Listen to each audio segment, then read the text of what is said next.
여러분 안녕하십니까? 오늘은 미국 의회에서 통과된 초대형 입법안 BBB 액트, 그 중에서도 해외 송금세 (Remittance Tax) 조항에 대해 자세히 짚어보겠습니다. 이번 조항은 미국 내 거주자가 해외로 돈을 보낼 경우 그 송금액에 대해 1%의 세금을 부과하는 새로운 제도입니다. 이른바 송금세, 바로 우리 일상에도 직접적인 영향을 줄 수 있는 내용입니다. 먼저 이 송금세는 단순히 외국으로 돈이 나가는 걸 막겠다는 의도만은 아닙니다. 미국 내 세수도 확보하고 조세 기반을 넓히겠다는 의도도 있습니다. 초기 하원안에서는 세율이 무려 3.5%였지만 상원에서 1%로 낮춰진 형태로 최종안에 반영됐습니다.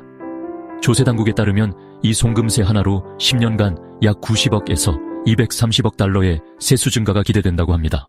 그렇다면 이 세금은 누가 부담하게 될까요? 간단합니다. 해외로 돈을 보내는 미국 거주자, 즉 송금자 샌더가 부담합니다. 시민권자, 영주권자, 취업비자, 학생비자, 소지자 등 사실상 모든 미국 거주자가 해당됩니다. 특히 이민자나 외국 국적을 가진 근로자들이 주요 대상이 될 것으로 보입니다. 그렇다면 모든 송금에 해당될까요? 그렇진 않습니다.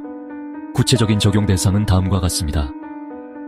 과세 대상은 현금 송금, 머니오더, 캐셔스표, QRTP 등록된 송금 서비스를 통한 송금 등, 즉 현금 기반 또는 비금융기관 중심의 송금 방식입니다.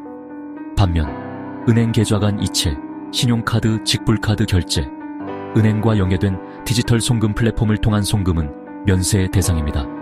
즉 은행이나 카드사 등 공식 금융기관을 통한 송금은 예외.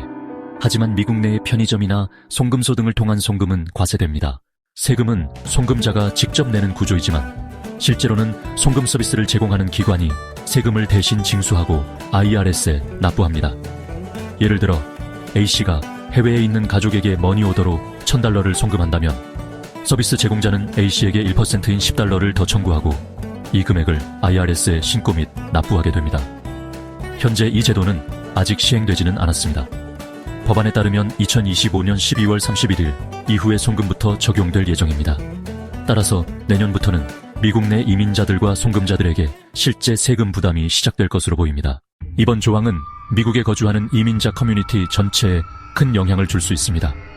특히 인도, 멕시코, 필리핀 등으로 정기 송금을 보내는 NRI (Non-Resident Indians)나 라틴계 미국인들의 경우 매달 수백 달러씩 보내는 생활 송금에도 세금이 붙게 됩니다. 실제로 인도 언론은 송금세율이 낮아졌지만 여전히 부담이다 라고 전했고, 멕시코 정부는 이민자들에 대한 간접 과세라며 반발한 바 있습니다. 송금세는 이민자 또는 가족에게 돈을 보내는 사람들에게만 부과되기 때문에 결국 낮은 소득층 또는 외국인 커뮤니티에만 세금이 집중되는 구조라는 지적이 나옵니다. 한편 공화당 내 일부 의원들은 이 제도를 통해 불법 체류자의 송금을 억제하겠다는 입장을 밝혔지만, 반대로 민주당과 이민자 인권단체는 사실상 이민자에 대한 이중과세라고 강하게 반발하고 있습니다. 그렇다면 우리가 해야 할 일은 우선 송금 방식을 다시 검토하는 것이 중요합니다. 은행 이체, 카드 기반 송금을 활용하면 세금을 피할 수 있기 때문입니다. 또한 법 시행 전까지는 세금 부담 없는 방식으로 미리 송금 계획을 조정하는 것도 고려해 볼 수 있습니다. 1%라는 세율 자체는 낮아 보이지만 정기적으로 송금하거나 큰 금액을 보낼 경우 그 총액은 결코 작지 않습니다.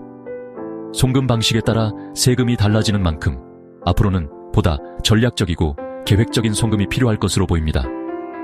지금까지 BBB 액트 속 해외 송금세 관련 소식 전해드렸습니다.